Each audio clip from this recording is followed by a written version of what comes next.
맞지만 이까야 관통 법회를 완성하고 이제 마무리로 15품을 한 주에 한 품씩 정리해 나가는 과정입니다. 뭐 이 과정도 이제 어느새 마무리로 향해 가고 있습니다. 오늘 12번째 품 순서대로 품 공부할 순서고요. 자, 근데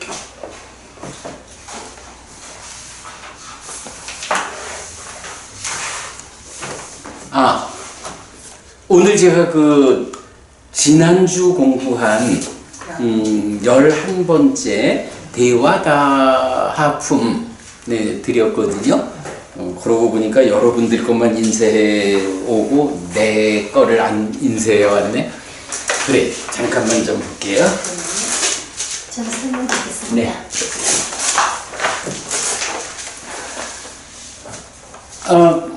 11번째 품 대화다하품인데 뭐 지난주 우리가 좀 어렵게 수업을 했습니다만은 굉장히 좀 크고 어려운 주제들이었어요. 자, 그 중에 법우님 16쪽 한번 볼게요. 대화다하품의 16쪽.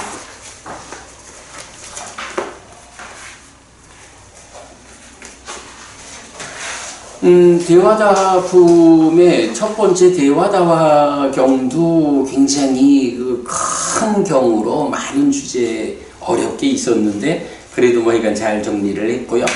이제 두 번째 품이 그러니까 두 번째 경 맞지마니까야 102번 다섯이면서 셋경이 있는데 이 경이 정말 무지무지하게 어려운 경이에요. 그래가지고 정리를 하다 안 돼가지고 이렇게 이제 2페이지짜리 표로 만들었거든요. 이 표에 의해서 좀 보자면 이 경의 주제는 미래에 대한 견해들, 미래에 대해서는 각각의 스승들이 어떤 주장을 하느냐, 과거에 대한 주장, 그리고 이제 마지막 부처님 과거에 대한 견해를 놓고 미래에 대한 견해를 놓고 모든 소유의 족쇄를 버림, 이래서 이제 부처님 이야기 연결되는데 요 중에 보면 이제 미래라고 하는 게 뭐냐 하면 죽으면 어떻게 되는 거지? 하는 이야기를 하는 거예요. 그러면 죽으면 어떻게 될까? 뭐 이제는 우리가 공부를 해서 알잖아요. 뭐 연기된 식의 윤회, 그리고 삶의 과정에서 번뇌를 부수고, 그래서 무명과 가래가 다 해소되고 몸이 무너지면 몸으로 가지 않는다 해서 다음 생이라는 것이 없어지죠. 그러니까 태어나지 않게 됨으로써 죽지 않게 되는 이런 부처님이 깨달아 실현해서 알려주는 우리 삶의 목적점이 명확해지지만 이제 이 경에서는 그런 부처님에 의한 답을 말하는 게 아니라 이 미래, 죽음 이후에 대해 가지고 인도 사회에서 어떤 스승들의 주장이 있느냐, 이제 그걸 말하는 거거든요. 자, 그래서 보면 미래가 세 가지로 구분이 돼. 하나는 자아라는 거. 또 이제 아뜨만 이렇게 말하는 거잖아. 그러니까 자아라는 것이 있다라고 말하는 사람들이 있는 거예요. 그런데 이 자아라고 하는 거는 어떤 특성이 있느냐 하면 죽은 뒤에 아픔이 없어. 근데 그건 무슨 얘기냐 하면 아뜨만이라고 불리는 것은 상라가정의 성질 이래 있잖아. 그러면 이 아뜨만으로서 죽은 뒤에 아픔이 없다. 요런 미래를 말하고 그럴 때에 이제 아픔이 없는 자아인데 상이 있다 없다, 있는 것도 아니고 없는 것도 아니다. 이제 요렇게 이제 아에 대해서 설명을 하고 있거든요. 그런가 하면 이제 요게 1번이라면 2번은 단멸과 파괴에 의한 존재에서 벗어난, 이렇게 돼요. 요 이야기는 뭐냐 하면 아라고 하는 거는 아뜨만이 있는 한 그대로 존재라는 이야기잖아. 그런데 아니야, 죽은 다음에 뭐 상이 있고 없고 뭐 아픔이 없는 자아라는 그런 거 말고, 그런 건 사실이 아니고 죽으면 이런 존재로부터 벗어나는 거야. 그런데 어떤 방법으로 존재에서 벗어나느냐 하면 단멸과 파괴. 단멸이라고 하는 게 죽음은 끝이요 라는 거잖아. 그래서 죽음은 끝이요, 그대로 존재라고 하는 건 파괴되고 마는 거예요. 그럼으로써 더 이상 존재 상태로 연결돼 가지 않아. 그러면 이게 어떤 경우든 간에 죽은 다음에 새로운 존재를 만들지 않는다는 거죠. 그러니까 존재를 만들지 않는다라는 것은 그대로 존재에서 벗어나는 거야. 근데 이렇게 말을 하고, 참고로 존재에서 벗어난다라고 하는 것은 두 가지 방법이 있다. 우리가 이렇게 말하죠. 한 가지, 그러니까 존재에서 벗어남에 대한 두 가지 관점이 있다. 이렇게 봐야죠. 그럴 때 이렇게 단멸과 파괴, 마음이라는 게 몸에서 생겨나는 거니까 몸 죽으면 끝이요. 그래서 존재라는 개념이 파괴되고 더 이상 존재화되지 않아. 이렇게 말하는 게 하나가 있고, 이제 불교에서는 어떤 방법으로 존재에서 벗어난다 그래요. 이게 이제 무명과 가래잖아. 무명과 가래가 남아있는 상태로 몸이 무너져 죽으면 몸으로 간다 라고 해서 태어나야 하고, 그 태어남이라는 게 죽음 이후에도 이러한 존재 상태에서 벗어나지 못하고 유지해 가는 거거든. 그럴 때에 그런 삶을 이제 윤회하는 삶이다 라고 하는 거니까, 이제 부처님은 무명과 가래를 해소하고 죽으면 마음이 몸으로 가지 않는다 라고 해서 태어나지 않는다. 태어나지 않음으로 그 윤회하는 특성을 가지는 존재라는 상태에서 벗어난 거야. 이게 해탈이고 열반의 실현이고, 그로 인해서 불사가 실현되는, 이제 이런 무명과 가래의 관점에서 존재에서 벗어남을 말하는 불교적인 관점이 있고, 단멸과 파괴, 이거는 존재 자체가 마음이라는 게 별거 아니에요. 몸에서 생겨나는 거기 때문에 몸 죽으면 따라서 소멸하는 거예요.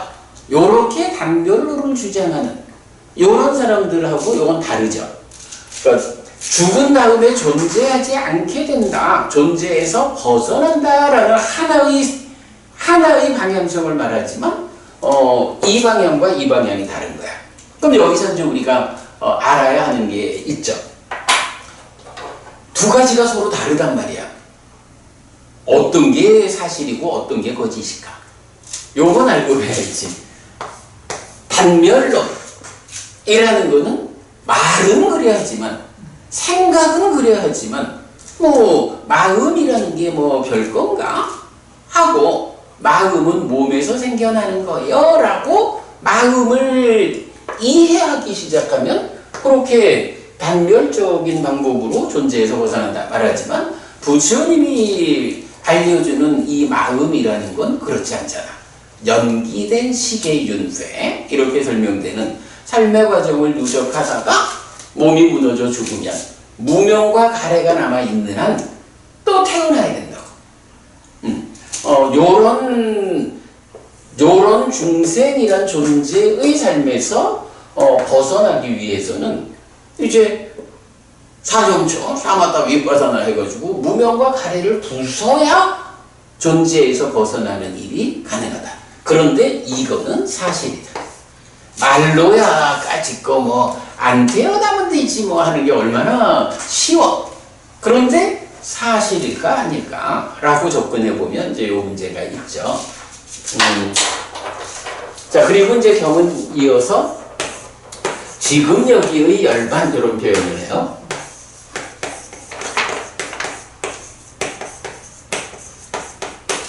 자, 지금 여기에 열반이라고 하는 거는 뭔가요? 버문이, 기디가 버문이. 만약에 아라한 일이 없어. 살아있는 동안에 아라한 일이 되잖아. 그럼 이 몸으로 해서 금생에 아라한 일이었어. 그러면 금생에 아라한이 된 그 사람을 이제 뭐라고 부르냐 하면 지금 여기에서 열반을 실현한 아라한. 이렇게 부를 거 아니야. 지금 여기에 열반이라는 게 불교적으로 보면 불교가 바로 그거 하는 거야. 지금 이 몸으로의 삶에서 무명과 가래를 부숨으로써 번뇌 없는 무위의 삶을 실현한 아라한. 이걸 실현하는 게 이제 사실은 그게 불교잖아. 그럼 그렇게 되면 무명과 가래가 없으니까 죽으면 몸으로 가지 않아서 이제 완전히 존재로부터 벗어난 요 상태가 완성되잖아. 그런 건데 문제는 이제 지금 여기서 말하는 미래와 관련한 견해, 요거는 불교 이야기가 아니라 당시 부처님 당시 인도에 있던 주장들이거든. 인도에 있던 주장들에서 보면 그분들도 우리가 살아있는 동안에 열반을 실현합시다. 그러면 그걸로 완성이지 뭐. 근데 이런 주장을 하는 사람들이 있어. 그런데 그 주장을 어떤 방법으로 하면 초선을 성취했어. 초선을 성취한 그게 열반을 실현한 거야. 말이 안 되잖아. 근데 자기로서는 더 높은 경지를 못 본 거야. 이래가지고 사실은 완성되지 않은 지금 여기의 열반. 자, 지금 초선을 성취해서 머문다라는 게 불교적인 입장에서는 어때요? 초선만큼 단계 지어진 열반이잖아. 근데 그 단계 지어진 이런 부분을 보지 못하고 초선을 성취했더니 다 됐어. 이제 완성이요. 이렇게 말하는 사람들도 있는 거야. 자, 이렇게 이제 죽음 이후 미래의 나의 삶은 어떻게 될까라는 것에 대해서 인도에서 이렇게 세 가지의 견해가 있었다. 그런데 이제 이 경 이름이 다섯이면서 셋이다라고 하는 거는 요 아픔이 없는 아라고 하는 것이 상이 있는 경우, 없는 경우, 있는 것도 아니고 없는 것도 아닌 경우, 이렇게 세 가지로 나오니까 그냥 크게 보면 3이고 좀 상세히 보면 5고 그래서 다섯이면서 셋경 요런 이제 제목이 나오고요.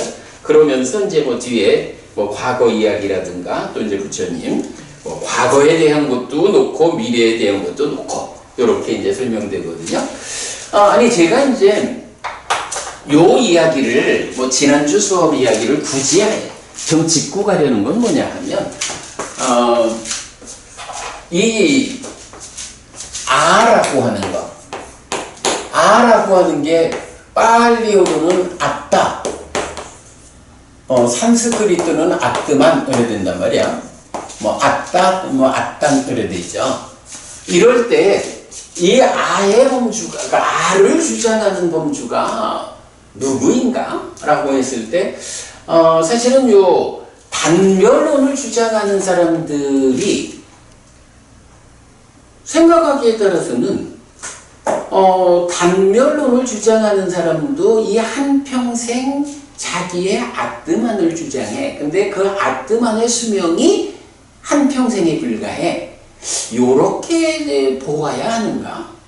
라고 이 단멸을 주장하는 사람들은 아에 속하는 것인지 아닌지 하는 부분을 좀 궁금했어요. 근데 이제 이게 사실은 법망경, 그러니까 디가니까야 1번 법망경에서도 동일하게 나오는 겁니다만은 이제 요 부분을 좀 정확히 못 봤는데, 요번에 보니까 이렇게 그 미래에 대한 관점, 죽으면 어떻게 되나, 아뜸만에 의해서 넘어가는, 아니면 끝나고 마는, 요럴 때에 요 단별과 파괴에 의한 존재에서 벗어남은 아에 속하지 않는다. 그래서 요거는 하여간 아의 주장에 속하는 것은 아니다. 단멸이라는 것은 아를 주장하는 게 아니다 하는 이제 그 한 가지를 우리가 좀 짚어보고 가야겠다 싶어서, 그리고 이제 무엇보다도 이제 지난주 우리가 이 경이 너무 어려워가지고 그냥 지난주 우리 거의 위바와 존재에서 벗어남에 대한 이야기만 좀 짚어보고 넘어갔죠. 그래서 조금 보충해 드린 걸로 하겠습니다. 자, 그리고 이제 오늘 수업 들어가겠습니다. 그렇다고 무아라고 할 수도 있지 않나요? 무아라고 하는 건 또 개념이 다르죠. 실체가 없다라는 건데, 저것도 어쨌든 존재에서 벗어나 버리다라고 하는 거니까 무아를 주장하는 건가 하는 생각. 그거하고는 다른 거죠. 그러니까 아라는 것은 상나 가정의 성질을 갖잖아. 무아라고 하는 것은 무상고 무아 부정에서 이제 아와 무아 이렇게 들어가는 거잖아요. 상나 가정이라고 하는 요거는 이제 기본적으로 창조주 하나님 브라흐마가 모든 것을 창조하고 자기를 분신이 되어서 들어갔다. 이제 요런 개념이고, 그것이 사실 아니다. 그러면 존재하는 것들의 실상이 무엇냐 해서 이제 무상고 무아부정이라고 하는 이제 요 부분이 부처님에 의해서 사실이 선언된 거고, 그러면 이 단멸이라고 하는 것이 아를 주장하지 않는다라고 해서 아를 주장하지 않으니까 무아를 말하는 것일까? 요거하고는 전혀 다르죠.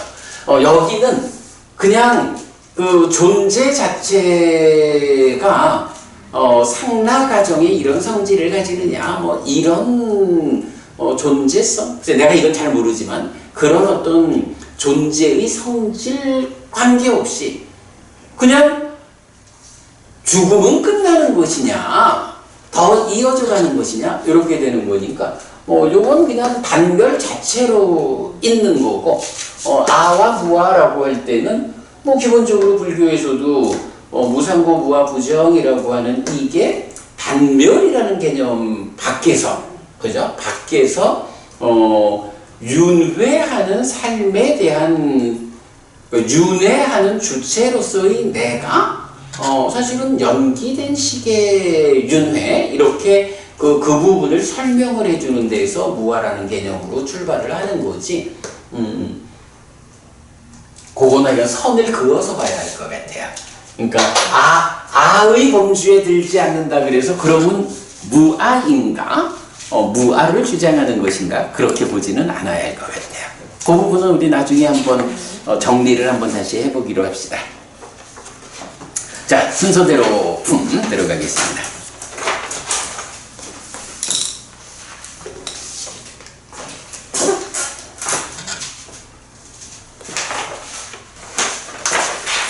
네, 한 장 넘겨서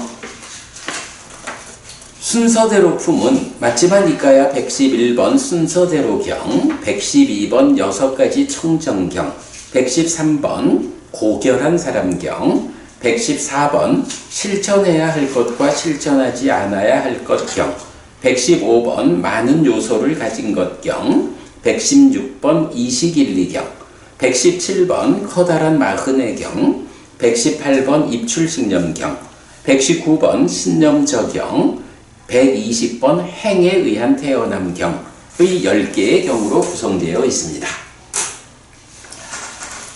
아스카 고부님. 커다란 마음의 경. 그런가요?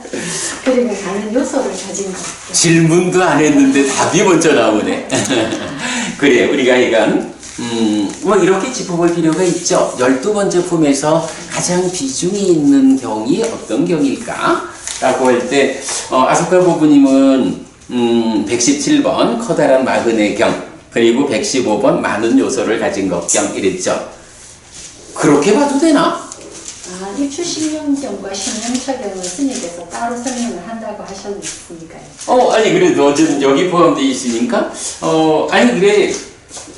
나도 좀 고민이 되더라고요. 이 12번째 품 중에 가장 중요한 경, 비중 있는 경이라면 무엇을 뽑아야 할까? 라고 할 때, 자, 우리가 한번 생각해 봅시다. 순서대로 경은 어떤 경이죠? 순서대로 경. 사리푸타 존자인가요? 사리푸타. 사리푸타 존자가 깨달음을 성취하는 과정을 뭐라고 해요? 15일간, 그러니까 보름 동안 순서대로. 무엇을 순서대로? 윗바사나. 법의 윗바사나를. 요래 되죠. 그래서, 아니, 우리가 이제 그 깨달음의 길을, 삼매를 성취하는 첫 단계, 그 삼매 위에서 벗어남의 과정으로 가서 여실직연하는 두 번째 단계, 그리고 해탈직연하는 세 번째 완성의 단계. 이래 할 때, 내적인 심의 사마타와 법의 윗바사나라고 하는 이 두 가지 테크닉이 여실직연에 이르는 중심 개념이잖아. 그럴 때, 법의 윗바사나라는 이 말을 직접 써가지고, 사리푸타 존자가, 보름 동안, 순서대로 법의 윗바사나를 닦아서 깨달은. 그러니까, 요 부분을 이제 설명하고 있는데, 내적인 심의 사마타와 법의 윗바사나라고 하는 이 개념에 대해서 가장 잘 드러내는 경이다. 이런 부분도 있고. 아니, 무엇보다 사리자잖아. 사리자, 사리불. 사리푸타 존자의 깨달음에 대한 이야기 자체로 이게 비중이 있는 경이거든. 순서대로 경도 중요해요. 그래서 이따 이런 거 보겠지만 어떻게 접근해가지고 사리푸타 존자가 보름 만에 깨달았을까? 사실은 이제 모칼라나 존자, 마하모칼라나 존자는 일주일 만에 깨달았다는 거잖아. 그럼 그 2배가 걸려가지고 깨달았잖아. 마하모칼라나 존자보다 사리푸타 존자가 뛰어나지 못해가지고 시간이 2배로 걸렸나? 근데 사실 그거하고는 다른 거야. 여기서 이렇게 이 경이 알려주는 순서대로 법에 윗바사나 하는 일, 요 부분을 차근차근 밟아갔다. 그래서 아니 이렇게도 볼 수 있잖아. 아라한이 대표적으로 몇 종류의 아라한이 있어요? 해해탈장, 양면해탈장, 삼명아라한, 육진통아라한 대표적으로 요래 나오잖아. 물론 해해탈자면 아라한이 된 거요. 아라한이니까 완성된 거예요. 그런데도 또 보면 양면해탈자가 가장 뛰어나다 이런 표현도 하고 있고 아무래도 번뇌를 부수고 깨달았다라는 이 외길로 완성한 분이 있는가 하면 그래도 전생도 보고 죽고 태어남도 보고 뭐 이런 삼명으로 깨달은 이런 아라한 또는 육신통 아라한 이렇게 보면 이제 조금씩 뭐 어떤 물론 이제 이건 깨달아서 윤회에서 벗어났다 삶을 완성했다 하는 데서는 동일하지만 조금 다른 관점을 볼 수 있잖아요. 마하모칼라나 존자하고 사리푸타 존자도 뭐 그런 차이겠지 뭐. 사리푸타 존자가 마하모칼라나 존자보다 말하자면 근기가 부족해가지고 2배 걸렸겠어? 이제 그건 아니겠죠. 그래서 이제 이건 그런 측면에서 이 순서대로 경도 비중이 있는 경이에요. 자, 두 번째, 그러니까 112번 6가지 청정경은 어떨까? 이 6가지 청정경은 좀 쉽게 넘어갈 수 있을까? 히티카 부부님, 네. 주변에, 우리 주변에, 아, 요새 보면 진짜 도인 많아. 도인이 많아, 진짜. 근데, 내가 얼마 전에도 아무개 아라한을 성취한 분이 오셨다고. 그래서, 정말 아라한 맞대요? 그러니까 좀 얘기를 못 하더라면은, 도인이 있으면 그 검증이 돼야 되잖아. 도인 내가 도인이요? 내가 대처 수업하고 주변 사람들이 아무개가 도인이요? 이런다고 해서 무작정 따라갔다가는 폐가망신할 수 있잖아. 그러니까 그 검증이 필요하거든요. 예류자, 그러니까 불교에서는 아무래도 이 수행인 거죠. 바른 길을 따라가면 예류자를 거쳐서 아라한으로 완성되잖아. 예류자를 성취한 스승만 있다 해도 얼마나 진짜 커다란 행운이야, 그분을 만나는 게. 고인이 나오시기도 아니에요. 고인이 계시다면. 그러니까 이제 예류자도 사실은 검증이 돼야 된다고. 그런데 아라한, 내가 아라한이 되었어 이러면 아라한이래 하고 쫓아가서 인사만 할 일이 아니고 정말로 저분이 아라한이 되었나? 라는 게 검증이 돼야 된다고. 이게 더 높은 경지를 선언할수록 검증되지 않은 채로 끌려가면 거기에서 나중에 폐가망신하는 강도가 커지잖아. 불교에서는 완성점이 아라한이거든. 그 아라한을 선언하는 사람이 있을 때 검증이 필요해. 그 검증 근데 어떻게 하지? 검증 방법이 필요하겠죠. 112번 6가지 청정경이 주제가 뭐냐 하면, 물론 이제 여기서는 뭔 소리가 났죠? 여기서는 아라한을 검증하려니까 선배 아라한이 검증을 하는 이렇게 나오지만, 이제 경이 있으니까 예를 들어서 내가 지난번에도 다른 스님들하고 이야기할 때, 아니 검증을 좀 해봐요. 검증도 안 해보고 그냥 아라한이라고 말하면 그대로 아라한인 줄 알 거야? 그걸 어떻게 검증해? 공부를 좀 해.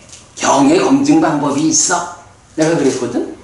경에서는 선배 아라한이 이제 새로 아라한이 되었다라고 선언하는 후배 아라한을 검증을 하는 거로 나와.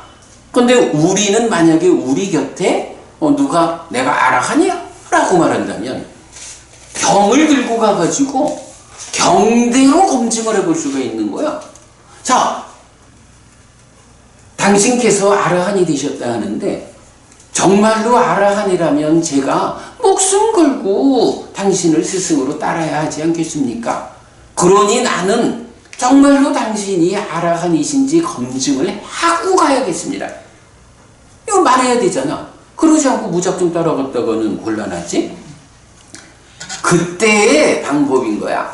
마지막이니까야 112번 6가지 청정경 들고 가가지고, 자, 지금부터 검증하겠습니다 하고 6단계를 물어봐야 돼.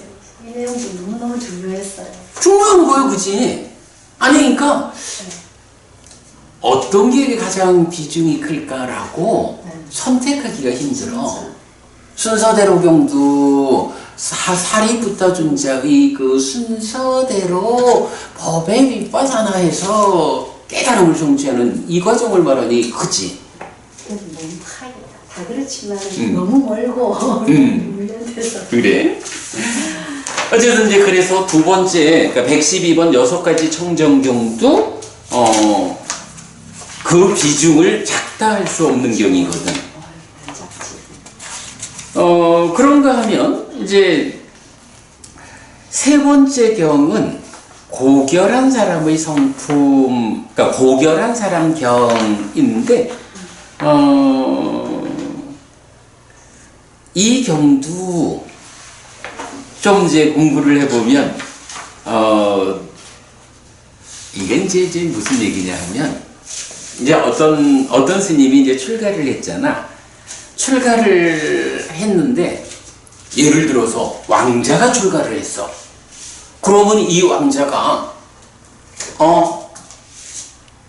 나는 출가한 비구인데 비구 가운데서도 나는 왕자로서 출가했거든. 근데 다른 사람들은 왕자로서 출가하지 못했거든. 그러니까 내가 훌륭하고 내가 높아.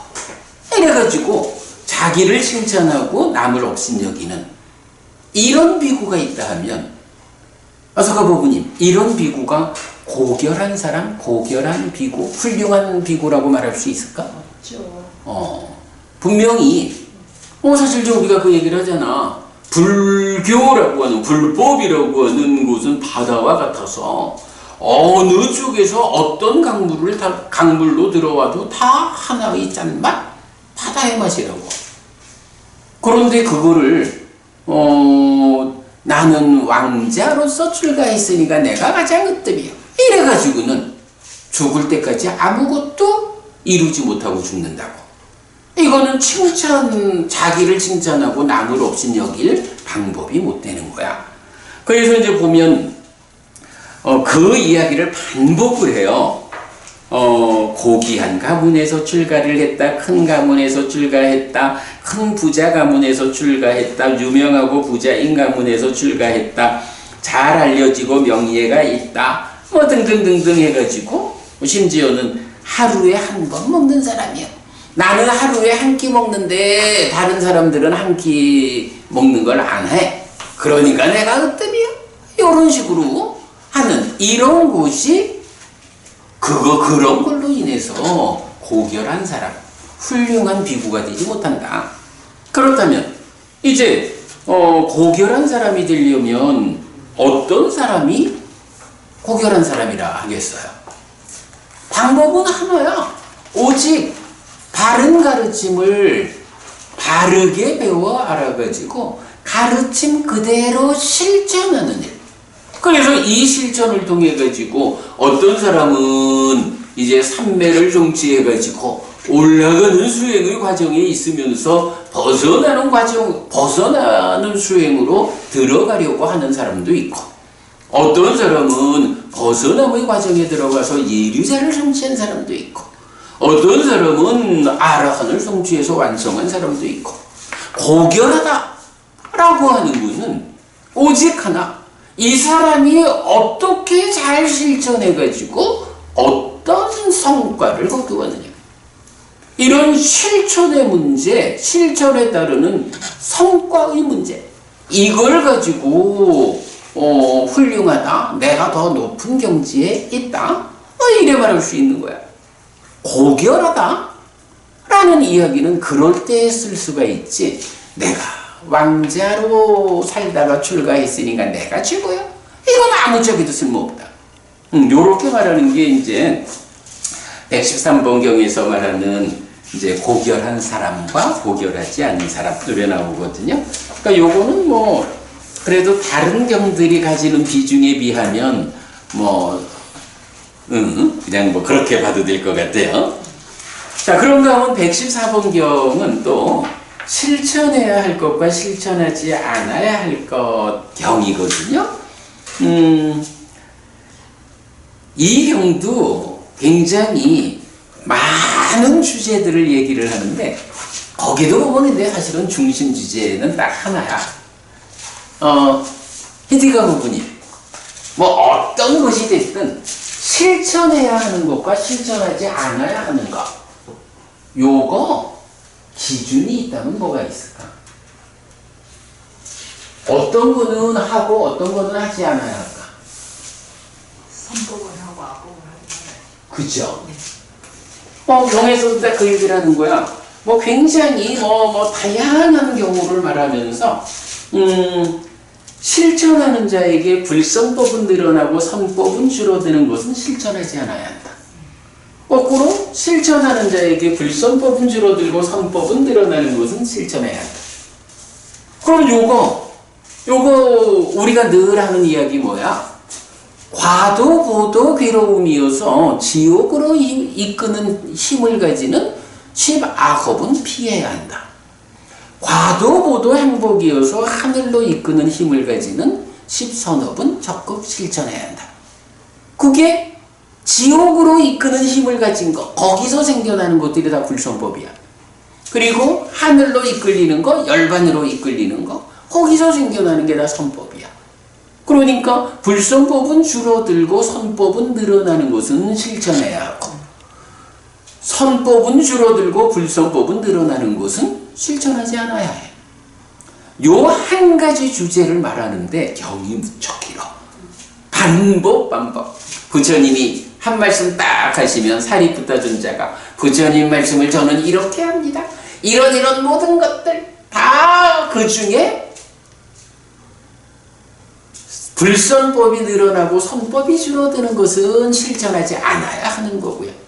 불선법은 줄어들고 선법은 늘어나는 것은 실천해야 하는 겁니다. 저는 이렇게 합니다. 똑같은 이야기를 수십 번을 반복을 해. 그래서 경이 길어. 그거를 또 사리푸타 존자가 그렇게 얘기를 하면 부처님이 그래 맞다 하고 사리푸타 존자가 말한 거를 똑같이 한번 되풀이했죠. 어쨌든 그 114번경 실천해야 할 것과 실천하지 않아야 할 것 경은 이 한 가지 이야기를 하는데 이제 그래도 이제 그 안에서 보면 우리가 그러니까 비구들이 출가해서 살아가면서 삶의 과정에 필요한 다양한 것들을 그 기준으로 설명하고 행위를 그 기준으로 설명하고 또 수행을 통해서 깨달음으로 나아가는 과정을 다 그 기준으로 하는데 사실은 생각해 보면 그게 답이죠. 부처님이 왜 출가했다 그래? 구살라를 그죠? 구살라 유익을 구해서 출가했다 그거잖아.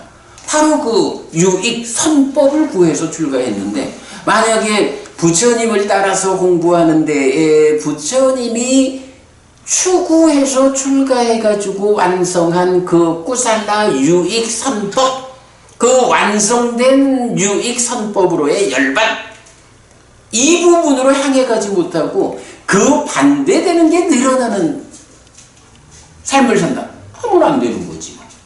예, 그런 부분이고, 요게 이제 제가 즐겨 쓰는 갈수록 괴로움은 줄어들고 행복은 늘어나는 삶을 살다가 죽어서는 더 좋은 것 하늘에 태어나시기를 바랍니다 하는 말이 사실은 그거잖아. 불선법이라는 게 뭐예요? 불선법이 뭐 이건 나쁜 거 따로 있나? 그 불선법에서 결과로 괴로움이 생겨나면 그 어떤 것 때문에 괴로움이 생겨나게 되면 그게 불선법이잖아. 어떤 것 때문에 행복이 생겨나면 그게 선법이잖아. 예, 요런 측면으로 우리가 포괄적으로 이해를 하면 114번 경은 실천해야 할 것, 실천하지 않아야 할 것, 요 표현에 대해서 바로 불선법이 늘어나고 선법은 줄어드는 것은 실천하지 않아야 한다. 불선법은 줄어들고 선법은 늘어나는 것은 실천해야 한다.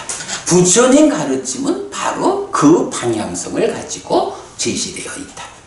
우리가 늘 말하는 갈수록 괴로움은 줄어들고 행복은 늘어나는 이런 삶을 사십시오 라고 하는 게 이제 바로 114번 경의 내용이 되거든요. 자, 이를 보면 그 큰 방향성을 말하지만 어찌 보면 비중이라는 측면에서 조금 좀 제껴놔도 되겠다 할까요? 자, 그 다음에 이제 보면 115번을 보면 많은 요소를 가진 것경 이래 되거든요. 글쎄 아소카 부부님은 117번하고 115번 가장 큰 비중을 먼저 말했는데 사실 그래요. 많은 요소를 가졌다라고 하는데 어쨌든 우리 삶에 관련한 다양한 것들에 대해서 우리가 현명한 사람이 되어 가지고 능숙해져야 되죠. 그래서 내가 잘 알고 적절하게 대응할 수 있는 사람이 되어야 삶을 다른 방향으로 이끌게 되고 그렇게 삶이 항상 하는 거죠. 자, 그런 이야기를 이제 많은 요소를 가진 것경에서는 하는데 여기는 이제 지금 제가 보는 게 23쪽입니다. 여기서는 보면 기본적으로 현명한 자와 어리석은 자를 구분지어져요. 그래서 살다 보면 우리가 두려움도 느끼게 되고요. 또 불행하다, 위험하다, 뭐 이제 이런 상황들을 맞이하게 되잖아요. 그럴 때 이런 두려움, 불행, 위험 이런 문제들은 누구에게 생기느냐? 현명한 사람에게 생깁니까? 어리석은 사람에게 생깁니까? 이제 이렇게 질문을 하는 거예요. 그래서 보면 이런 두렵다, 불행하다, 위험하다 이제 이런 문제들은 어리석은 자, 어리석음 때문에 생기지 현명한 사람한테 생기는 게 아니요. 이런 말씀을 하죠. 그러면서 자, 그렇다면 우리가 현명한 사람이 되어야 하지 않겠느냐? 그 현명한 사람은 어떤 것에 대해서 잘 알아야 하느냐, 능숙해야 하느냐 라고 하면서 이제 몇 가지를 말하는데 그게 계라고 하는 게 이제 요소야. 계에 대해서 능숙해야 한다. 잘 알아서 적절히 대응할 수 있어야 한다. 처라는 건 뭐 우리 6내 입처, 6의 입처 이런 처가 있죠. 그 처에 대해서 능숙해야 한다. 그리고 연기에 대해서 능숙해야 한다. 그리고 이제 보면 살다 보면 많은 것이 경우, 이런 경우는 타당한 경우야. 근데 이런 경우는 타당하지 않아. 이런 경우는 발생할 수 있지만 이런 경우는 발생할 수 없는 거야. 이제 이런 경우라는 거. 이 경우와 경우 아님이라는 걸 지시하면서 이제 거기에 능숙하라 이렇게 이제 말을 하거든요. 뭐 그럴 때 보면 이제 계라는 데서 18개도 나오고 6개도 나오고 이제 여러 가지 요소들이 제시되고 있어요. 많은 요소를 가진 것 경도 어쨌든 우리가 두렵고 불행하고 위험한 이런 삶을 살지 않으려면 어리석지 않고 현명해야 한다. 그럴 때 그 현명한 자, 현명한 사람이 되려면 어떤 걸 잘하는 게 현명한 사람이냐. 이런 주제로 답을 주는 거죠. 네. 많은 요소를 가진 것 경도 중요한 경입니다. 특히 이제 계와 관련해서 여러 가지 측면에서 상세히 말하고 있고, 또 연기에 능숙해야 한다. 또 경우와 경우 아님에서 여러 가지 경우를 이제 말하고 있고요. 자, 그런가 하면 이제 116번 경은 아주 짧은 경이야. 마치마 니까야에 속한. 어찌 보면 무슨 주제를 부처님 말씀하시는 걸까? 아서카 부부님, 21리경 네. 어떤 느낌이 와요? 신화랄까요? 벽지불들이 21산에 들어가는. 그러니까 어찌 보면 경의 내용이 그래, 벽지불들이 21리산에 들어갔는데 그 벽지불이 500명이 들어갔거든? 그 500명의 이름을 내가 가르쳐 줄게. 어찌 보면 그 얘기지 뭐.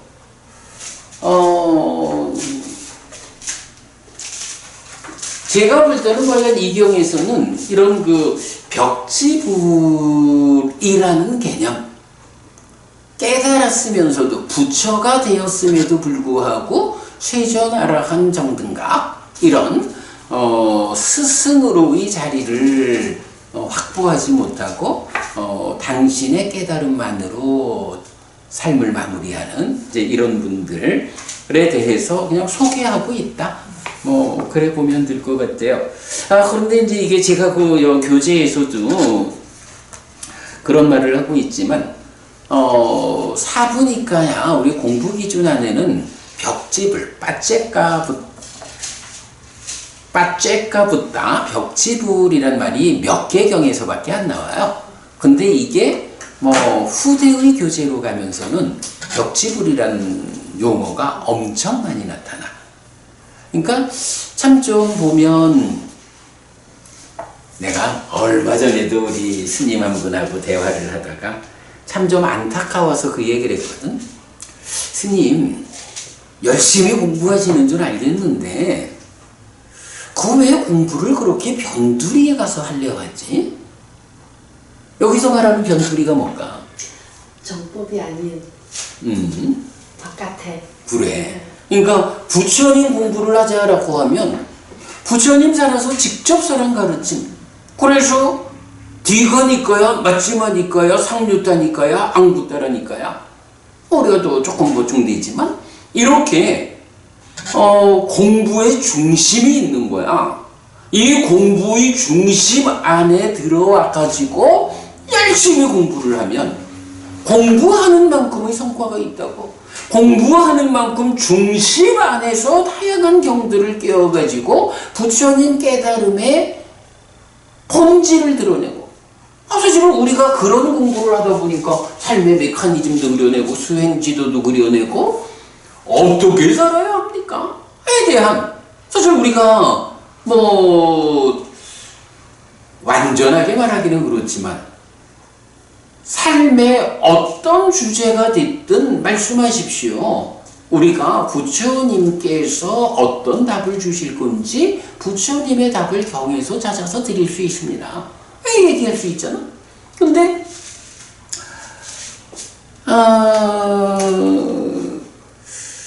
참 보면 좀 안타까운 분들이 있어. 아주 열심히 공부하는 줄은 알겠는데 그 공부의 중심이 이런 부처님 깨달음의 근본 자리에 있질 않고 뭐 소부니까야의 저쪽 한켠에가 있다거나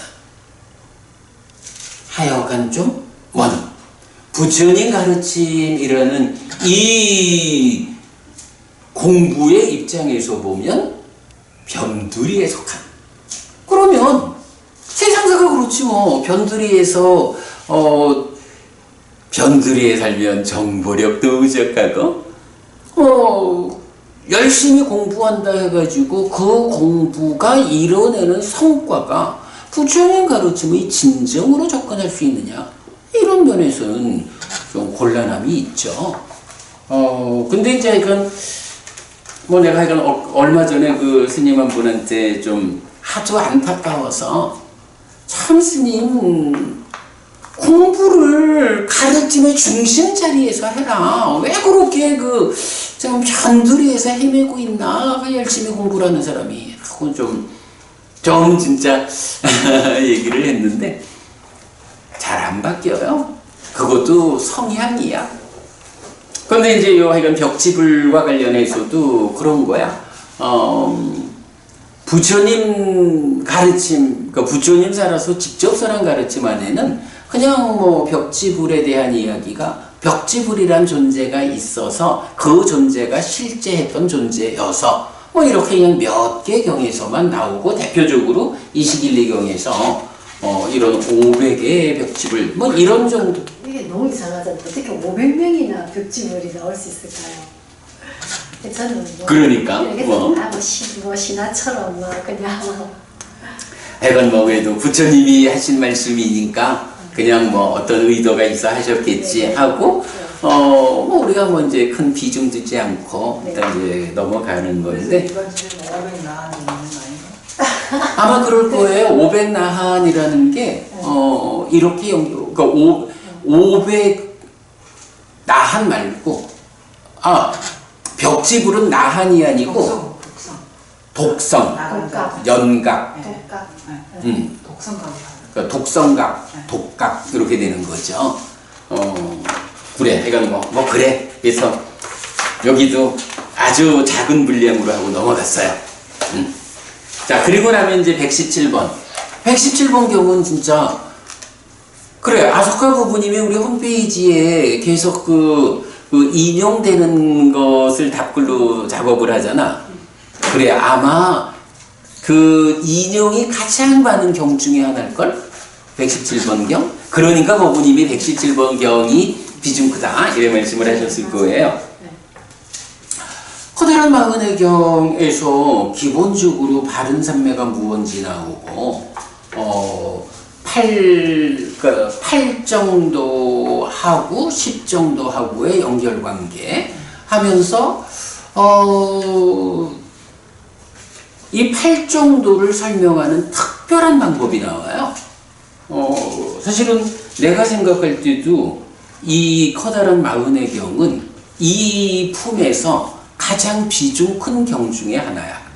우리가 여기서는 여러 가지가 많으니까 어떤 걸 1번으로 해야 되느냐 이렇게 굳이 따질 일은 아닌데 가장 중요한 경 중에 하나. 근데 너무 읽어내기가 너무 힘들어가지고 이 스님이 이렇게 구조를 잡아주시니까 그나마 좀 보이더라고요. 나는 그래도 오늘 시작하면서 말했지만 102번 경에 비하면 훨씬 쉬워.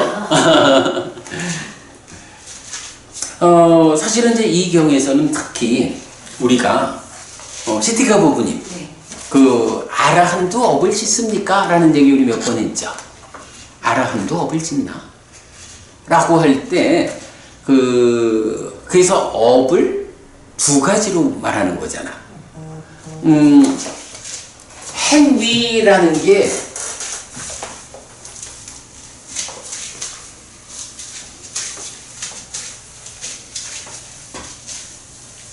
우리가 어떤 행위를 한다 하면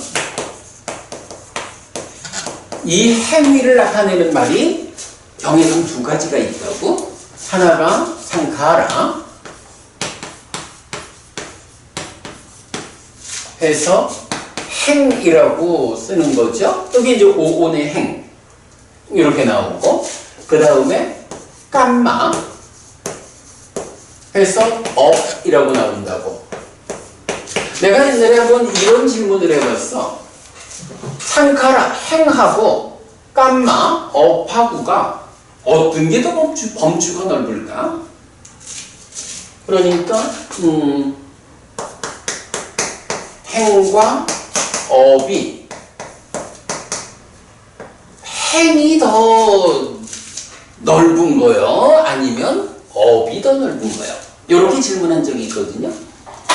힌트가 뭐니? 요 질문이야. 행하고 업하고 어떤 게 더 범주가 넓을까? 그죠? 아소가 부분이. 예. 아니 근데 이게 그동안 우리가 이제 여러 번 이 질문을 해봤지만 열의 아홉은 행이 넓다 그래.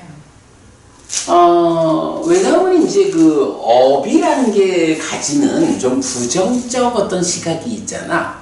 그러니까 뭐 업장 이런 문제 때문에. 그런데 이제 행이라고 하는 거는 사실은 잘 모르거든.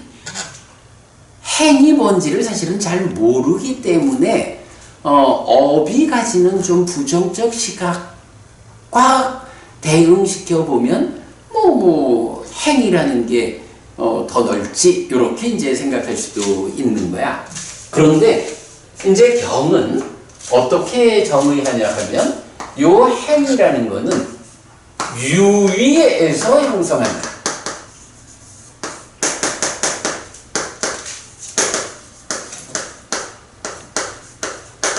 유의에서 형성한다고 해서 행이다 라고 해서 유의라고 하는 거는 뭐예요? 요거 번뇌의 영향 위에 있는 거, 탐진치가 함께 하는 거, 요런 거잖아. 말하자면 중생들의 삶이죠. 중생들의 행위하는 거야 이게. 그런데 업이라는 건 뭔가? 라고 하면 사실은 이 업에 대해서 이 측면에서 행과 구분해서 말할 수 있는 답을 주는 게 이경이야. 그죠? 이경에서 보면 반복돼서 나오는 게 번뇌와 함께하고 공덕으로 연결되고 재생의 조건을 있게 하는 것, 번뇌 없고 세상을 넘어섰고 길의 요소인 성스러운 것, 그렇게 나와. 그러니까 업을 나눌 때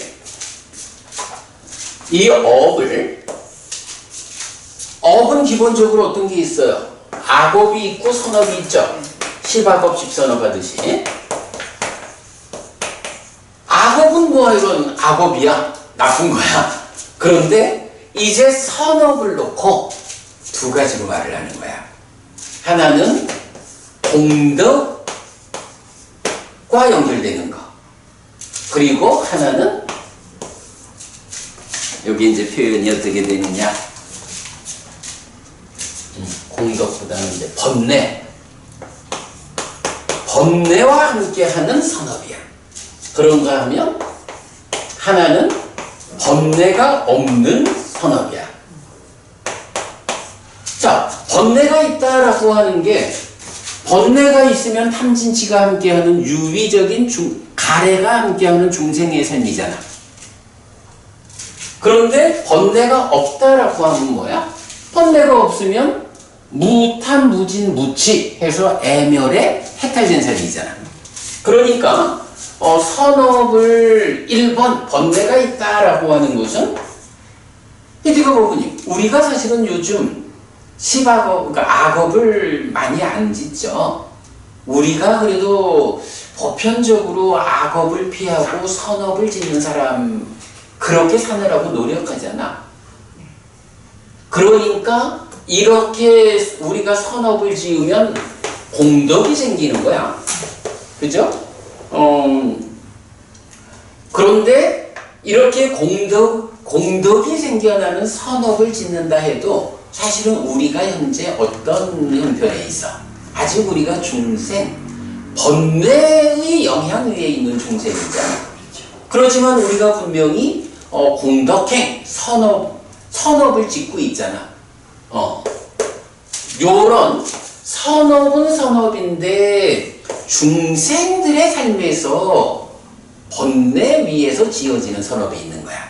요거는 공덕을 만드는 거야. 그런데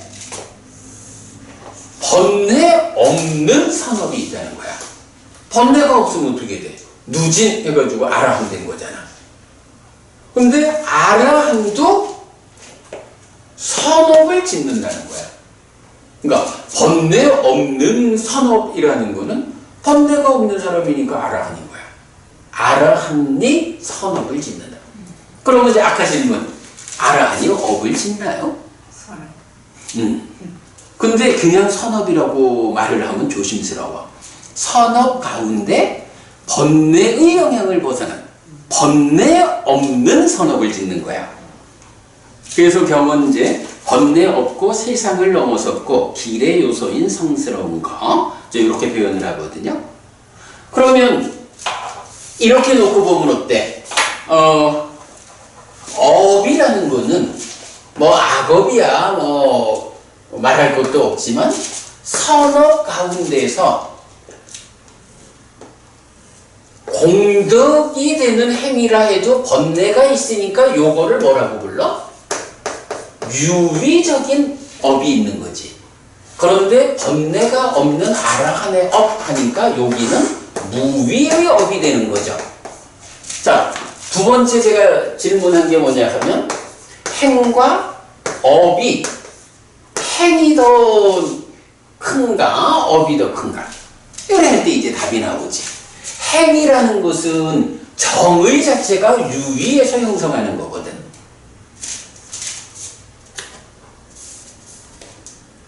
행은 오직 유의적인 행위야. 근데 업이라는 건 어때요? 업은 악업이나 유의적인 선업 그리고 무의적인 선업도 있죠.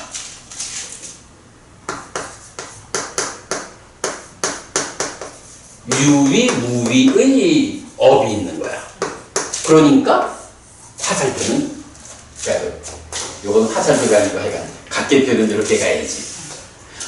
요런 점도 우리가 경을 이해하는 데선 좀 중요한 주제인데 아무튼 요런 업이라는 것이 이렇게 선업이 두 가지로 구분되어서 아라한들의 무위적인 업까지를 포함하고 있다.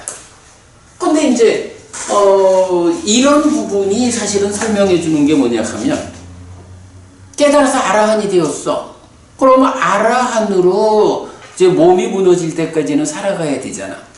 그러면 몸과 함께 하니까 어쨌든 아라한도 살아가는 동안에 몸으로 행위하고 말로 행위하고 마음으로 행위하잖아.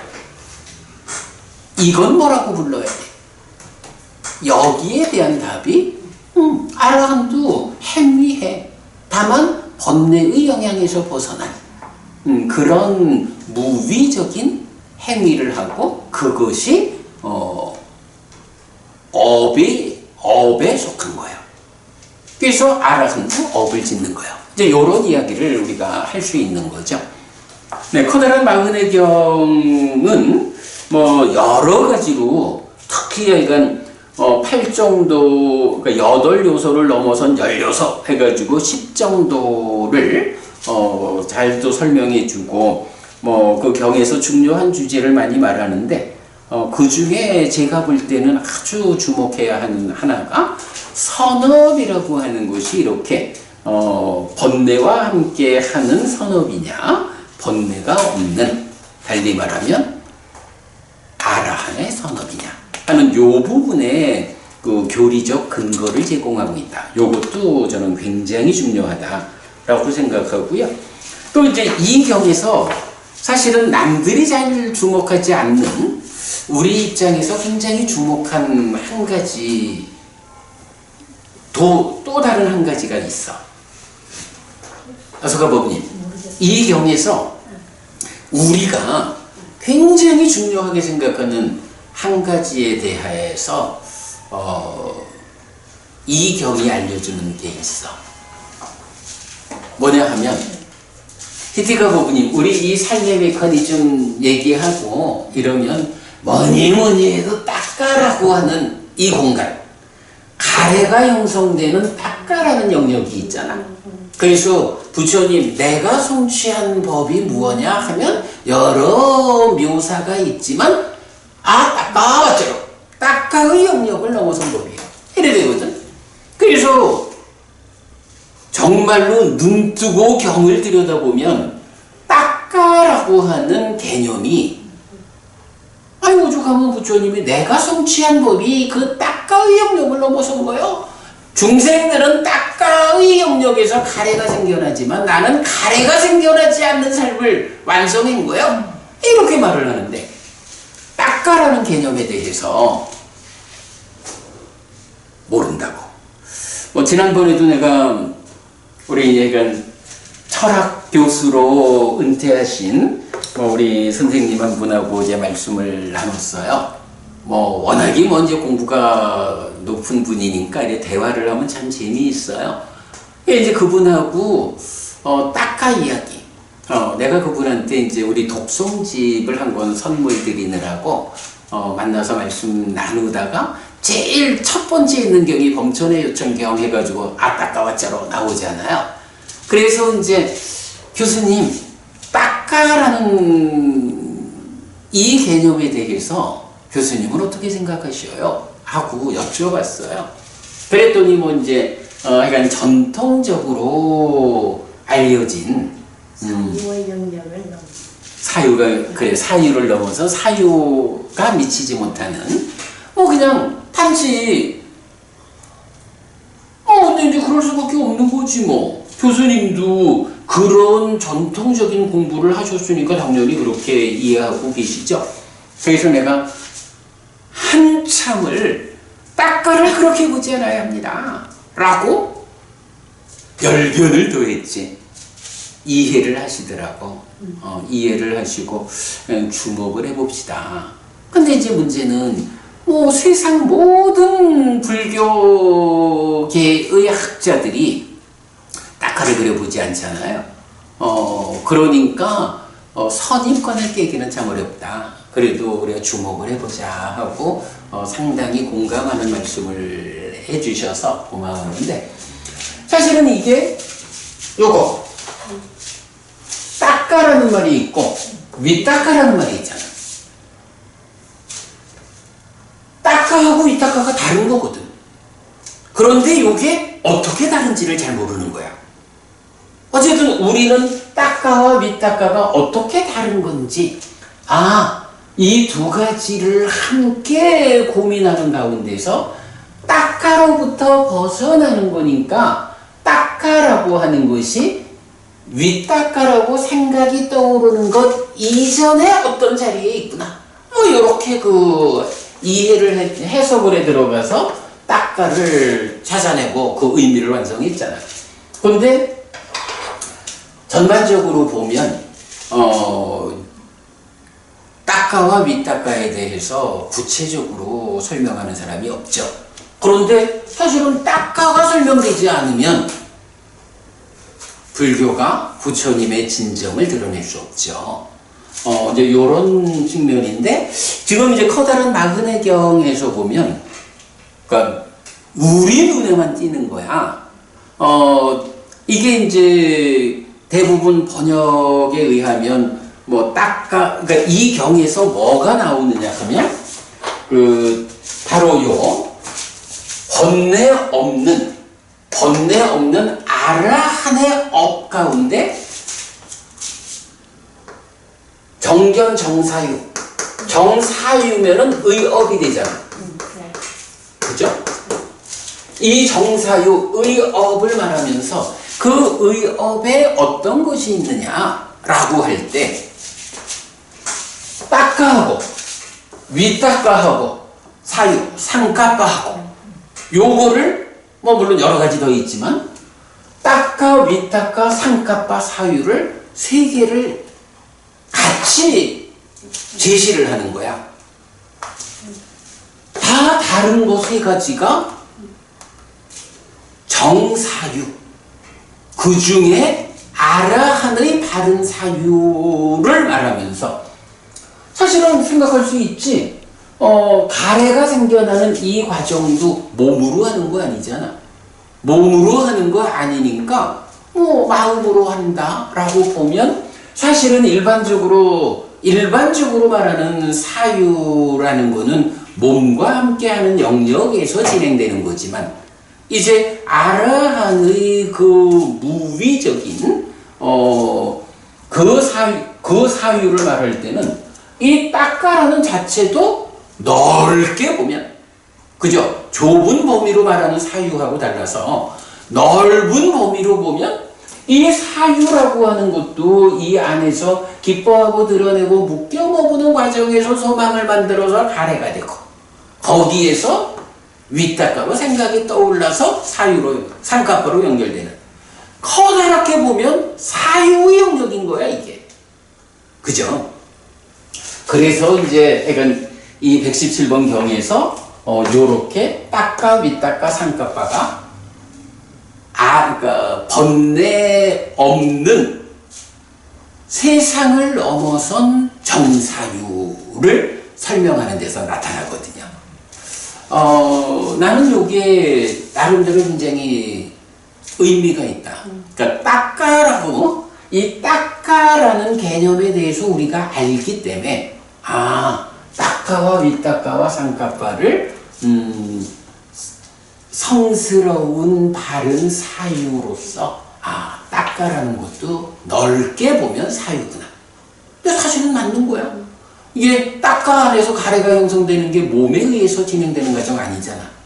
어쨌든 마음의 과정이거든. 마음이 몸과 함께 할 때는 사유 이렇게 보통 말하지만 마음이 몸과 함께 하지 않은 상태에서 기뻐하고 드러내고 묶여 머무는 내적인 사유를 통해서 소망을 만들어서 가래가 되는 거거든. 요런 의미. 요렇게 딱가, 윗딱가, 상가빠가 하나의 주제에서 나타나는 건 이 경밖에 없어요. 나는 이 경이 주목해야 하는 데는 요런 부분도 있다 생각을 해요. 자, 그래서 어쨌든 이제 이 커다란 마흔의 경 굉장히 중요해요. 특히 이제 필수품을 갖춘 삼매, 이제 이 부분이라든가 해가지고, 아까도 말했지만, 아소카 부부님 홈페이지에 계속 인용된 대로 지금 기록해 나가는, 아마 이 경이 인용도수가 가장 높은 경 중에 하나일 거야. 아주 비중 크고 중요해요. 자, 그런가 하면 이제 또 118번은 입출직령경이야. 사실은 우리가 수행이라고 하는 게, 그러니까 불교 공부라고 하는 게 부처님께서 가르쳐준 길이 있고 그 길을 직접 걸어가는 거, 실천이 있는 거잖아.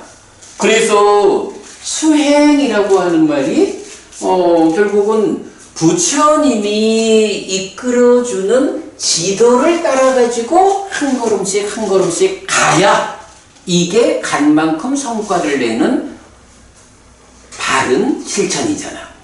그럴 때 그 수행을 대표하는 경을 우리가 세 개를 들어야 되잖아.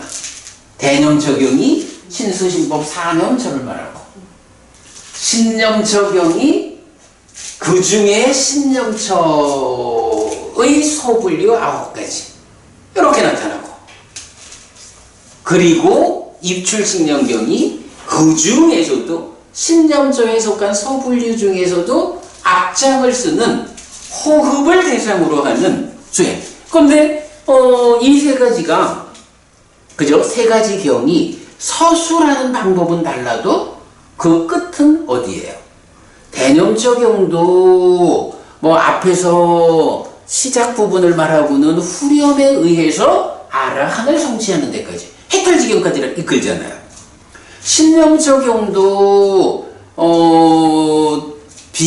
그러니까 몸에 속한 소분리로 와가지고 조금 더 서술이 상세해지지만 중간에 어떤 후렴이 있죠?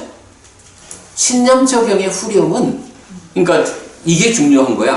대념처경의 후렴은 그 앞을 간략히 하면서 후렴으로서 깨달음까지 간다고. 그런데 신념처경은 중간에 후렴이니까 끝에 들어가야 되나? 내가 동일한 문장의 반복, 요렇게 이제 후렴이라고 표현을 하자면, 이 후렴으로 내적인 심의 사마타에 의한 법의 드러남까지를, 말하자면 마라의 영역까지, 그리고 나면 이어지는 경의 후반부를 통해서 똑같이 깨달음을 완성하는 데까지 간다고. 입출신념경은 이런 후렴은 없죠. 그런데 호흡 하나를 놓고 호흡에 의한 사티, 그러니까 신념처 호흡 수행으로 여실지견까지 가는 과정을 16단계로 구분을 해준다고. 호흡 16단계라는 이게 사실은 불교 수행 중에 가장 중심에 있는 수행법이 뭐냐? 호흡으로 16단계. 사실은 대념처경도 그 깨달음의 과정을 말하지만 이제 구체적 테크닉으로 가보자.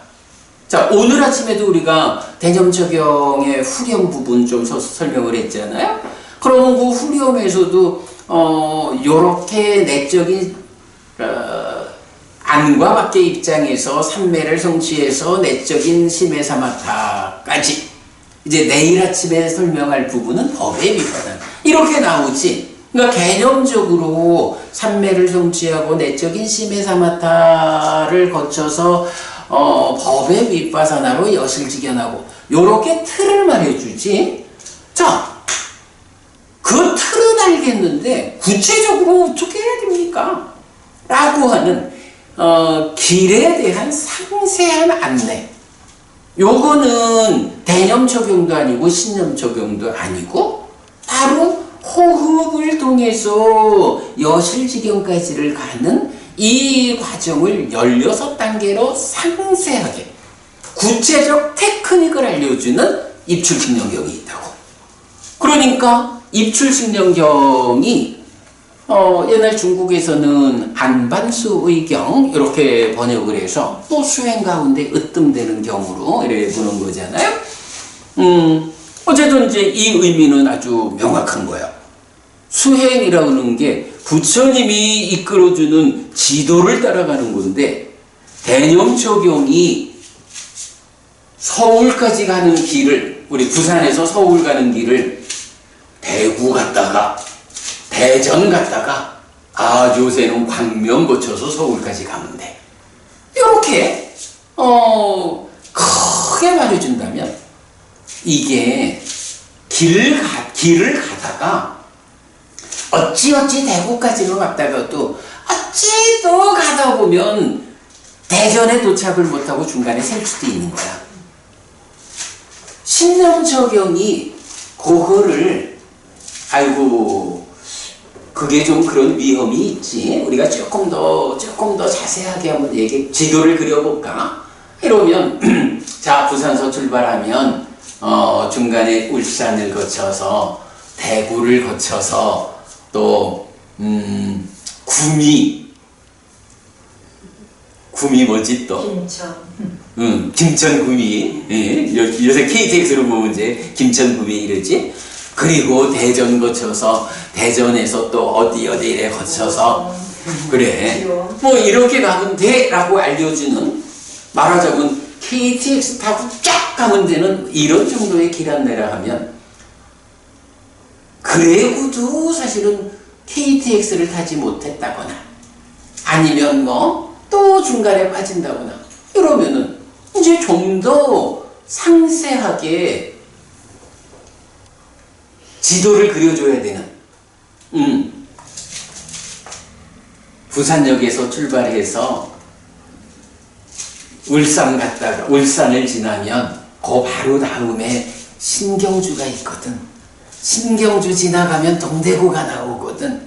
그 지나면 서대구도 있고 아주 촘촘하게 지도를 점을 찍어주면 이제 놓치지 않고 갈 수 있는 확률이 높잖아. 제가 볼 때는 뭐 거의 그런 정도로 설명을 해도 좋을 것 같아요. 입출신령경 호흡을 16단계로 표현하고 그러니까 상세히 설명하고 있다. 그리고 나면 그래서 여실직연하면 그 다음에 칠각지를 있는 그대로 닦아서 깨달음으로 가는. 그래서 앞에 단계는 사념처로 호흡 수행 16단계. 그 다음에 사마타 윗바사나로 칠각지를 있는 그대로 닦는. 이렇게 해서 완성하는. 이제 이런 구조를 설명해 주는 게 이제 입출신령경이잖아요. 그러니 인용빈도에서는 아마 커다란 마흔해경보다 좀 작을지 몰라도 우리가 정령 가자 하는 거 사실은 커다란 마흔해경도 그렇게 안내를 받아가지고 궁극에는 뭐야? 궁극에는 입출신령경이 설명하는 그 수행의 구체적 테크닉에 의해서 가야 되잖아.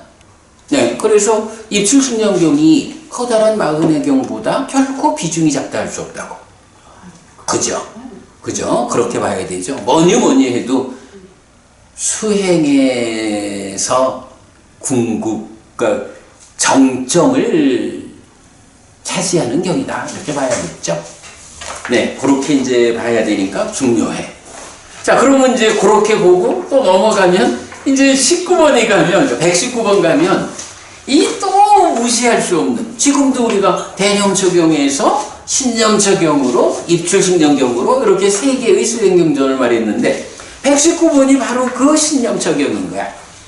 요거는 이제 사실은 경의 이름이 정확하게는 까야가따 사띠 식당해서 몸에 속한 사띠 이렇게 이제 말을 해야 되는데 몸에 속한 몸으로 간 사띠 하는데 대념적용과 입출신령경으로 요 연결되는 중간이니까 우리가 편의상 신념적용 이렇게 부르고 있죠. 그러나 분명하게 이 신념적용도 그 연결 과정에서 특히 이 경에서는 후렴으로 내적인 심의 자마타에서 법을 드러내는 데까지를 딱 찍어주면서 그 자리를 어떻게 표현을 해? 마라의 영역, 마라에 구속되어 있는 이러한 중생의 삶으로부터 벗어나기 위한 그 자리가 어디냐? 바로 내적인 심의 자마타로 법을 드러내면 그 드러나는 법을 대상으로 법의 밑바사나에서 여실지견으로 넘어가는 바로 사실의 영역을 구분지어준다고. 현상의 영역과 사실의 영역. 현상의 영역에서 마라의 지배력을 받는 중생의 삶이냐, 사실의 영역으로 들어가서 거꾸로 마라의 지배력에서 벗어나서 사실의 영역으로 들어가서 깨달음을 성취하느냐. 요게 이제 우리 몇 개 경에서 미끼경이나 이런 데 경들에서 나오는 마라가 보지 못하는 곳으로 가버렸다. 이런 표현이 신념처경에서 명확하게 선을 그어주고 있다고요. 그래서 신념처경도 그 비중을 작다할 수 없죠. 자, 그렇게 이제 보아야 하고, 이제 마지막 120번 경이 행에 위한 태어남 경이거든. 이건 또 어떤가? 행에 위한 태어남 경. 이거는 또 좀 무시해도 되나? 아까 보니 행에 의한 태어남이라는 것을 다른 말로 딱 말하자면 어떤 말이 있을까?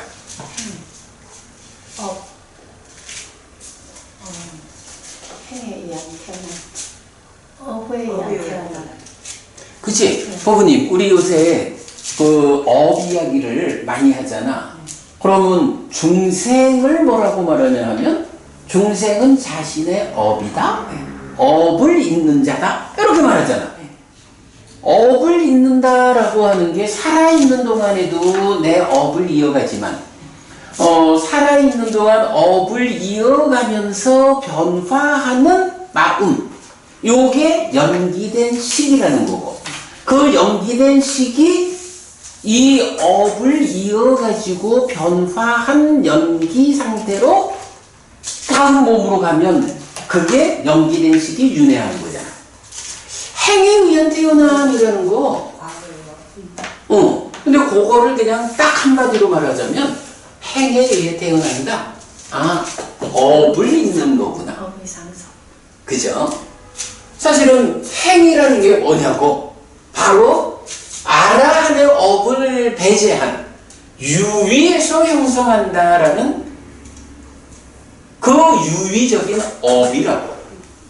그 업을 통해서 태어난다라는 것은 내가 이런 업을 지으면 히데가 부부님 이거 그 하나님이 됐든 아니면 염라대왕이 보내주나? 이래가지고 너는 이런 업을 지었으니 여기 가라 하고 보내주는 거 아니잖아. 업을 지었다 하면 그 업을 이어가는 삶의 과정에서 그냥 이 몸과 함께 업을 지어가다가 그 업을 이어가면서 변화해 가다가 이 몸이 무너지면 새로운 몸과 만나서 그 업을 잇는 삶이 지속되는 것 뿐이지 뭐. 여기에는 하나님도 필요 없고 염라대왕도 필요 없다고.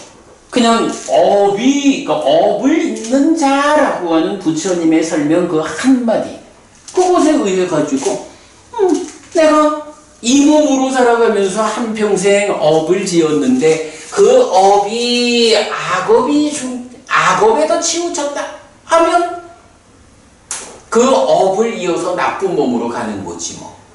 지옥을 가든 그러니까 짐승이 되든 아비가 되든.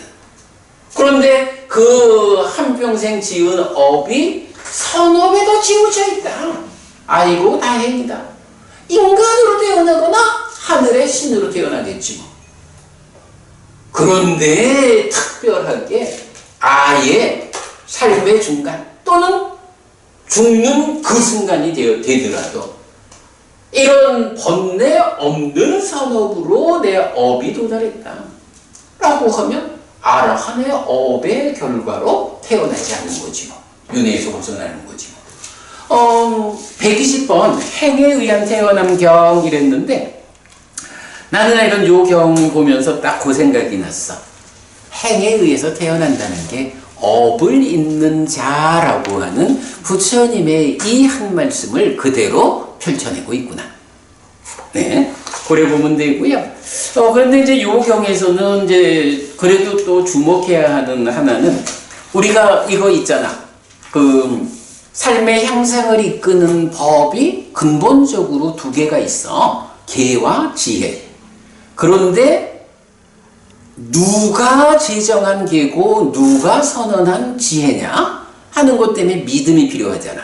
스승에 대한 믿음. 그래서 믿음과 계와 지혜가 되고 거기에 세상을 만나는 삶의 으뜸은 뭐니 해도 보시야. 베푸는 일. 그래서 믿음과 계와 보시와 지혜라는 네 가지 법이 완성되죠. 그런데 이런 것들이 그냥 알아서 해? 이럴 수는 없잖아. 우리가 공부를 하는 이유가 뭐야? 바로 부처님 가르침을 배워 알 때에 이런 믿음과 계와 보시와 지혜라고 하는 이 네 가지 복된 삶을 살아낼 수 있잖아. 그래서 배운다는 게 필요하잖아. 그래서 이제 이렇게 계와 지혜로부터 출발하는 이 삶의 향상을 이끄는 법은 믿음, 계, 배움, 보시, 지혜 5가지로 완성되잖아. 그럴 때 이 5가지 법을 대표적으로 의미를 어디에 둬요? 이 5가지 법은 원하는 곳에 태어나는 방법. 그죠? 이 5가지 법이 나타나는 경들은 거의 대부분, 그지? 거의 대부분 원하는 곳에 태어나는 방법이다. 하늘에 태어나는 방법이다. 라고 나타나거든. 요거 이제 그 대부분이라고 말해야 되는 게 예를 들어 나쁜 이야기경 우리 독송집에 있잖아. 거기에서는 이 이야기를 구체적으로 원하는 곳에 태어나는 5가지 이런 표현 없이 그 5가지를 갖추지 못한 사람한테는 나쁜 이야기고 이제 이렇게 되는 거죠. 그래서 100%란 말을 알고 있으니까 안 하는 거야.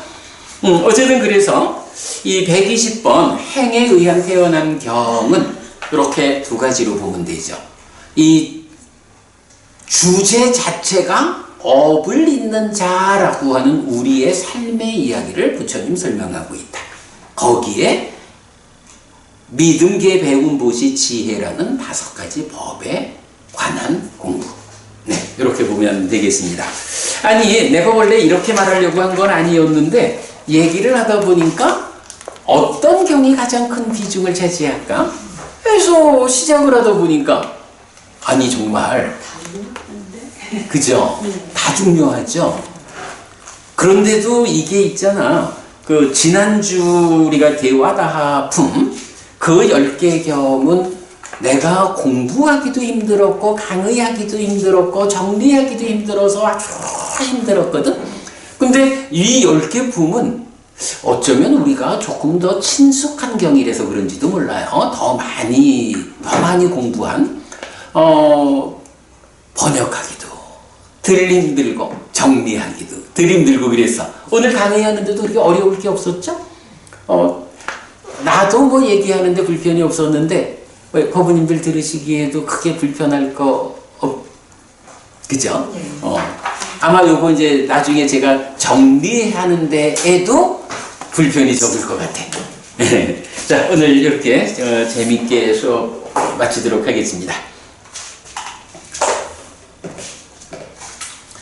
삼마삼부토 바가와 스와카토 바가와타 담모 수파티판노 사와카 상고띠 세조는 정등가 계시다. 세조로부터 법은 잘 정해졌다. 제자들의 상가는 잘 실천한다. 찌랑띠타뚜 로카스밍 삼마삼부타 사사난띠 정등각의 가르침이 이 세상에 오래도록 머물기를. 이차마항 얀양야지뚱 마마아싸 디가라땅 히타야 수카야띠 오랫동안 나에게 이익과 행복을 주는 자선을 실천하리라. 이당다낭 페따낭 냐띠 살로 히타낭 우파카빠뚜 이당다낭 페따 냐띠 살로 히타 파리분잔뚜띠 이 모시가 돌아가신 친지와 혈육들에게 도달하기를. 이 모시를 돌아가신 친지와 혈육들이 사용하기를. 오늘도 우리가 훌륭한 법의 등을 함께 달았습니다. 이 법의 등의 공덕이 여러분들에게 오랫동안 이익과 행복으로 함께하기를 바랍니다. 또한 오늘의 이 법보시의 공덕이 여러분 생각하시는 그분들에게 도달하고 사용되기를 바랍니다. 수고하셨습니다.